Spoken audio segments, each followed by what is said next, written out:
Bien-aimés de Dieu, la paix soit avec vous. En ce 23e dimanche du temps ordinaire en essai, la question que la liturgie nous pose aujourd'hui est aussi simple que décisive.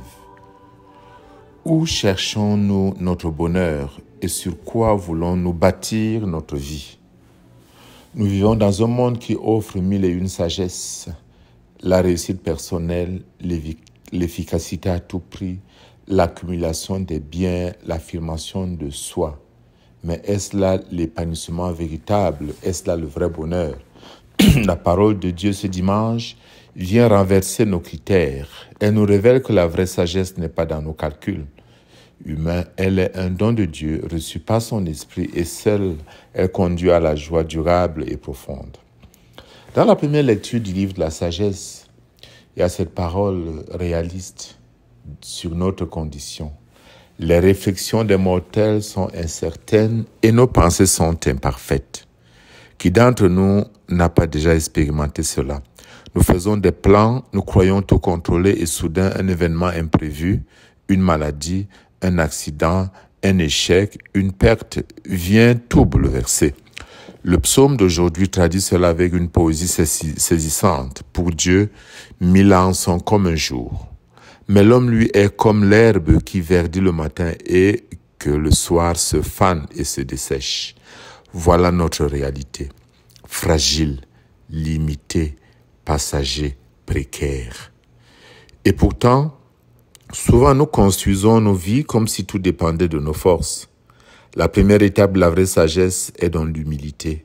Reconnaître que seul l'homme est incapable de trouver la voie sûre du bonheur. Le don de Dieu, extrême et suprême, c'est sa sagesse qui vient d'en haut. Le livre de la sagesse nous le montre. Il ouvre une porte immense en disant « Qui aurait connu ta volonté si tu n'avais pas donné ta sagesse et envoyé d'en haut ton Esprit Saint ?» Frères et sœurs, la clé est là. La vraie sagesse n'est pas le fruit de nos calculs humains, mais un don de Dieu. C'est une lumière intérieure qui éclaire nos décisions, purifie nos désirs, transforme nos relations. Elle nous apprend à discerner ce qui est essentiel et ce qui ne l'est pas, ce qui construit et ce qui détruit, ce qui mène à la vie éternelle et ce qui mène à la mort spirituelle. C'est cette sagesse divine que Jésus vient nous enseigner dans l'évangile d'aujourd'hui.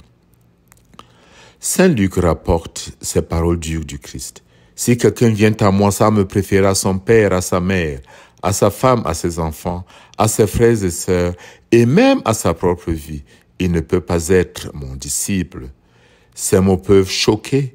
On croirait entendre une invitation à rejeter sa famille, alors que le commandement de Dieu demande de l'honorer. Pour comprendre, il faut se rappeler que le langage oriental est riche en images et en hyperboles, et c'est celui que Jésus emploie. Le mot grec employé par Saint Luc, miseo, que le texte traduit par haïr, ne signifie pas détester dans le sens émotionnel, mais aimer moins ou refuser de donner la première place. Jésus dit donc que l'amour de Dieu doit être la priorité absolue. Il ne faut pas donner une première place à toute autre chose. Car si nous plaçons même les relations les plus belles, c'est-à-dire les relations conjugales, familiales, amicales au-dessus de Dieu, elles deviennent des idoles.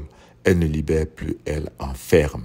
La vraie sagesse apprend à aimer ses dons précieux, sa famille, ses biens, ses proches, mais en les aimant dans la lumière de Dieu. C'est paradoxalement en mettant Dieu en premier que nous devenons capables d'aimer les autres d'un amour plus pur, plus vrai, plus gratuit. Certes, il y a une circularité entre l'amour de Dieu et l'amour du prochain, mais l'amour de Dieu a la primauté, à la priorité absolue. Jésus ajoute aussitôt, « Celui qui ne porte pas sa croix pour marcher à ma suite ne peut pas être mon disciple. » Et si encore ses auditeurs comprennent tout de suite, la croix au temps de Jésus n'était pas un symbole pieux, mais l'instrument du mort infâme, réservé aux rebelles, aux esclaves. Prendre sa croix signifie donc accepter de mourir à soi-même. Porter la croix, c'est donc choisir de laisser mourir notre orgueil qui veut tout contrôler, laisser mourir les illusions sur soi-même et sur les autres, laisser mourir les attachements qui nous enferment. Mais attention, Jésus ne parle pas de subir n'importe quelle souffrance. Il dit porter sa croix et marcher à sa suite. Les deux vont toujours ensemble. Autrement dit, choisir librement de suivre le Christ, d'entrer dans sa logique d'amour et de don, même jusqu'au sacrifice. C'est la sagesse paradoxale de Dieu. Perdre pour gagner, se donner pour recevoir, mourir à soi pour renaître à une vie plus grande. Nous le savons, si le grain de blé tombé en terre refuse de mourir et reste seul, mais s'il meurt, il porte beaucoup de fruits. Bien-aimés de Dieu, pour que nous ne soyons pas naïfs, Jésus ajoute 2 paraboles, celle de l'homme qui veut bâtir une tour et celle d'un roi qui part en guerre. Tous deux disent la même chose. Avant d'agir, il faut s'asseoir, réfléchir, calculer. L'architecte doit vérifier s'il a assez de moyens avant de commencer sa construction. Le roi doit évaluer ses forces avant d'entrer en guerre. Ainsi en est-il de la vie chrétienne. Avant de se dire disciple de Jésus, il faut mesurer ce que cela implique. C'est une question de sagesse spirituelle. Non un enthousiasme superficiel, mais une décision libre préparée dans la prière. Quel est le coût du disciple dans ma vie concrète? Quel attachement dois-je quitter? Où vais-je trouver la force pour aller au bout de cet appel? La réponse, nous l'avons vue dans le don de l'Esprit Saint. Jésus conclut, ainsi donc, celui d'entre vous qui ne renonce pas à tout ce qui lui appartient ne peut pas être mon disciple. Attention, Jésus ne demande pas forcément de tout vendre pour vivre dans la misère, même si certains saints ont reçu cet appel radical, mais demande que chacun de nous détache son cœur. Ne pas laisser son identité dépendre de ses biens.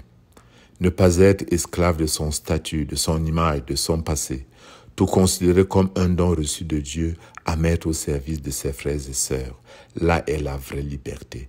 Posséder sans posséder, s'enrichir en vue du royaume, aimer sans enfermer, se donner sans se perdre. La deuxième lecture nous offre un exemple concret magnifique. Paul écrit à Philémon à propos d'Onésime, son esclave fugitif. Selon la logique du monde, Onésime est une propriété, mais la sagesse chrétienne change le regard.